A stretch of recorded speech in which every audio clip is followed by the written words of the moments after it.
دو ہی چیزیں ہو سکتی ہیں نا، یا تو وہ خود اپنے آپ کو کچھ کر لے گا یا پھر وہ دنیا کو کچھ کر دے گا. اور اس وقت زیادہ امکان یہی نظر آ رہا ہے کہ ڈونلڈ ٹرمپ جو ہیں اپنی اس ڈیسپریشن میں اس جنگ کو ایک نیکسٹ لیول میں لے کے جا سکتے ہیں. کیونکہ یہ بات طے ہے کہ اگر یہ ایران کی انرجی سپلائی کمپنیوں کو نشانہ بناتے ہیں، وہاں کی تنصیبات کو نشانہ بناتے ہیں، تو پھر انہوں نے واضح کہا ہوا ہے کہ پھر ہم بھی پورے خطے میں وہ آگ برسائیں گے کہ پھر آپ اور آپ کے اتحادی یاد رکھیں گے. تو اگر ایسی سچویشن بنتی ہے تو آپ سوچ لیں کہ یہ پورا خطہ جو ہے گلف ریجن جو ہے آپ کی، وہ ساری کی ساری جل اٹھے گی.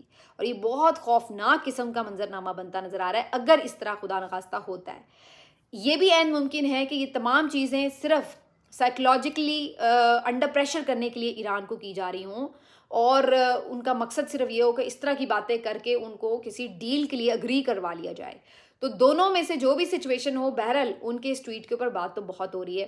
میرا خیال ہے آج تو خود امریکی عوام بھی شرمندہ ہو رہے ہوں گے کہ کس قسم کا بد تہذیب اور بالکل سٹھایا ہوا شخص جو ہے انہوں نے الیکٹ کر لیا. شاید ہی ان کو اندازہ ہو کہ یہ اس قسم کی حرکتیں کرے گا، کیونکہ جو ان کی کیمپین تھی وہ بالکل ایک ڈیفرنٹ کیمپین تھی، جس میں تو وہ لگ رہا تھا کہ کوئی وار نہیں چاہتے، بلکہ وہ تو پیس کی بات کر رہے ہیں، امریکہ فرسٹ کی بات کر رہے ہیں. لگ رہا تھا کہ جیسے وہ ٹوٹلی ایک ڈیولپمنٹ کی طرف اور چیزوں کو بہتری کی طرف لے جانے کی بات کریں. لیکن انہوں نے آ کر جو حرکتیں کی ہیں وہ شاید کسی کے بھی ذہن میں نہیں تھا کہ اس طرح سے ہوں گی. اور یہی وجہ ہے کہ 1-1.5 سال کے اندر ہی ان کا جو پاپولیرٹی کا گراف ہے وہ بری طرح سے نیچے گیا ہے. تو میرا خیال ہے آج جو امریکی عوام ہے بہت شرمندہ ہوگی پوری دنیا کے سامنے کہ یہ کیا شخص جو ہے انہوں نے الیکٹ کر لیا ہے. لیکن بہرحال خوفناک بات ہے یہ کہ ایک اس طرح کا ذہنی حالت کا شخص جو ہے وہ اس وقت دنیا کا پاورفل ترین شخص ہو، اور وہ اس طریقے سے دوسرے ملکوں کو دھمکیاں لگا رہا ہے کہ جیسے وہ پوری دنیا کو آگ لگا دے گا. جس کو ہم سنا کرتے تھے نا کہ بندر کے ہاتھ میں ماچس، تو کوئی اس طرح کی سچویشن جو ہے وہ ہمیں لٹرلی نظر آ رہی ہے. اسی وجہ سے باقی جو ممالک ہیں وہ ایکٹیو ہیں، کوشش کر رہے ہیں کہ جلد کسی نتیجہ خیز سچویشن پہ پہنچا جائے.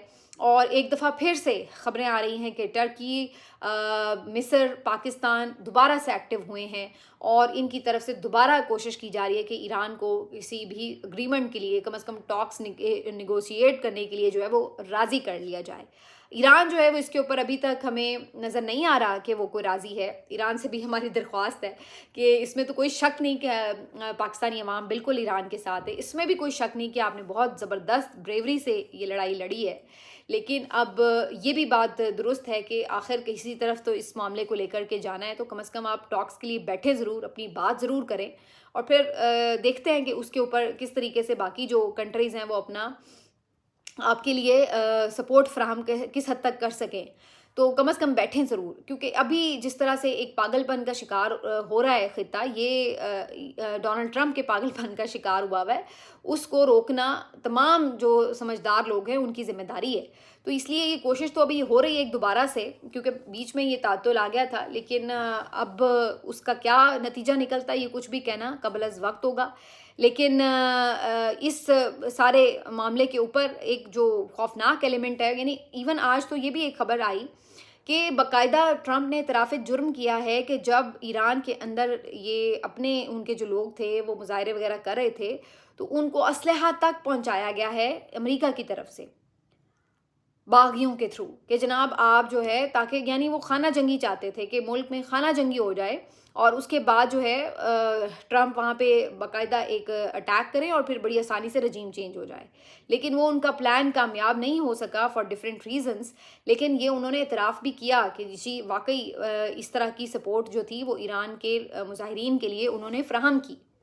اور اس کے بعد اب آپ دیکھیں کہ یہ نعرہ لے کے آئے تھے کہ جی ہم تو ایران کے حق میں ہیں اور ہم تو ایرانی مظاہرین کے لیے آئے ہیں، ایران کے لوگوں کے لیے آئے ہیں، اب کھلے عام دھمکیاں لگا رہے ہیں کہ ہم آپ کے برج توڑ دیں گے، ہم آپ کے انرجی سپلائر جو ہیں ان کو تباہ کر دیں گے. تو کیا یہ آپ ایران کی مدد کر رہے ہیں؟ یہ عوام کو جو آپ کہتے تھے کہ ہم تو ایرانی عوام کی مدد کرنے آئے، تو یہ کیا آپ ان کی مدد کر رہے ہیں؟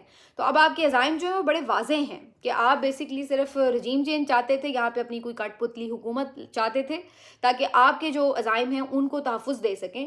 لیکن جب وہ نہیں ہوا تو اب آپ غصے سے پاگل ہو کر تباہ و برباد کرنے پر ہر چیز تلے ہوئے ہیں، اور سیف ایگزٹ آپ کو ایران نہیں دے رہا، اور اس کی وجہ سے آپ مزید اس کے اوپر جو ہیں وہ گہرے حملے کر رہے ہیں. تو اس کی وجہ سے پورا خطہ ہی اس وقت ایک رسک پر ہے. پاکستان کے لیے اور بھی زیادہ پرابلمٹک سچویشن ہے. جیسے کہ آپ نے دیکھا کہ یہ خبریں ہیں کہ کچھ کنٹریز جو ہیں وہ پاکستان کو چاہتی تھیں کہ وہ ایک کلیئر سائیڈ لے. پاکستان نیوٹرل رول ادا کر رہا تھا، کرنے کی کوشش کر رہا ہے. اس کے اوپر جو ہے ان کنٹریز کی توقع جو ہے وہ پوری نہیں ہوئی، تو وہ اپنی جگہ ایسا لگتا ہے کہ تھوڑی سی کولڈ شولڈر دے رہی ہیں. اور اگر بات سعودیہ کی جائے تو سعودیہ کے ساتھ تو ہمارا پھر ڈیفنس پیکٹ ہے. تو اگر ایران اس طرح سے کوئی بہت بڑے حملے کا شکار ہوتا ہے ٹرمپ کی طرف سے، اور آگے سے ان کا جواب جو اتحادی کنٹریز ہیں ان کے اوپر حملوں کی صورت میں ہوتا ہے، تو پھر پاکستان کے لیے مزید نیوٹرل رہنا بڑا مشکل ہو جائے گا. اور یہ وہ سچویشن ہوگی کہ جہاں پہ پاکستان بالکل بری طرح سے پھنس چکا ہوگا. کیونکہ ایک طرف ہم دیکھ رہے ہیں کہ جیسے یو اے ای نے پہلے سے پیسے مانگ لیے، اگر ہم سعودیہ کو منع کرتے ہیں تو اس صورت میں تو ہم سعودیہ کو ناراض کرتے ہیں، تو وہ بھی ہمارے لیے ایک پرابلمٹک سچویشن بن جائے گی. کیونکہ پہلے ہی انہوں نے پیسے نکلوا لیے ہیں. اگر پاکستان کے پیسے جو ابھی ریزروز کی ہم بات کریں تو اس میں زیادہ تر تو ریزروز پڑے ہی اس طرح سے ہوئے ہیں نا کہ جی پیسے جو ہیں وہ کچھ چائنا نے رکھوا دیے، کچھ سعودیہ نے رکھوا دیے، کچھ یو اے ای نے رکھوا دیے. تو اگر ان ممالک نے اپنے اپنے پیسے وہاں سے نکال لیے تو پھر ہم کیا کریں گے؟ ہمارا خزانہ تو خالی ہے. تو یہ وہ سچویشن ہے جس پہ پاکستان پھنس جائے گا. اب اگر ان کنٹریز کی بات مان کر پاکستان ایک کلیئر سائیڈ لیتا ہے یا خدا نخواستہ ایران کے اگینسٹ کھڑا ہوتا ہے، تو وہ چیز جو ہے ظاہری سی بات ہے آپ کے اپنے ملک میں ایک بے چینی کا باعث بنے گی. تو ہم ہر طرف سے پریشان ہوں گے. اور اگر یہ تمام چیزیں نہیں بھی ہوتی اور پھر بھی وار کنٹینیو ہوتی ہے، تو آپ یہ بھی یاد رکھیے کہ آئل پرائس بڑھتے رہیں گے. آئل پرائس بڑھنے سے جو آپ کا اکنامک کرائسس ہے اس میں مزید اضافہ ہوتا چلا جائے گا. ابھی تو ہم کسی سائیڈ پہ بھی نہیں ہیں، اس کے باوجود ہمارا یہ حال ہے کہ ہمارا پیٹرول اتنا بڑھ چکا ہے، ہماری باقی مہنگائی ہوتی چلی جا رہی ہے. تو ہم تو اگر کچھ نہ بھی کریں تو تب بھی ہمارا کباڑا ہوئے چلے جا رہا ہے معیشت کے حال سے. تو اگر خدا نخواستہ ہمیں باقاعدہ اس جنگ میں کسی ایک فریق کی طرف ہونا پڑا تو پھر ہم کدھر کھڑے ہوئے ہوں گے؟ تو یہ بہت خوفناک چیز ہے، اور اس کا واحد حل یہ ہے کہ جلد از جلد اس جنگ کو روکا جا سکے، اور اس کے لیے جلد از جلد کوئی ایک کنسنسس کے اوپر پہنچا جا سکے. فی الحال تو ایران کا موڈ ایسا نظر نہیں آ رہا، بلکہ میں تو دیکھ رہی تھی ایرانی ایمبیسی تو اس طرح ڈونلڈ ٹرمپ کی ٹرولنگ کر رہی ہے ان کے میسیجز کے اوپر کہ مجھے تو ایک لمحے کے لیے لگا کہ کوئی پی ٹی آئی کے جو ٹرولز کے بارے میں لوگ کہتے ہیں نا لونڈے لپاڑے، تو کہیں ان کے ہاتھ میں تو نہیں جس طرح وہ باقاعدہ ٹرولنگ کر کے اس کا مزہ لے رہے ہیں. تو مجھے تو اس طرح کی ان کی کیفیت لگ رہی ہے. وہ بالکل پینک نہیں لگ رہے، اور جو ایگریسر ہے وہ پینک ہوا پڑا ہے. یہ والی حالت ہوئی ہوئی ہے. تو بہرحال جی اللہ تعالیٰ اپنے خاص کرم کرے، اور ہمارے لیے ہمارے پورے ریجن کے لیے ہماری دعا ہے کہ اللہ تعالیٰ آسانیاں پیدا کرے. لیکن جو حالات آگے بنتے نظر آ رہے ہیں وہ خاصے خوفناک ہیں. ملتے ہیں آپ سے اگلے ویلاگ میں. اپنا خیال رکھیے. اللہ حافظ.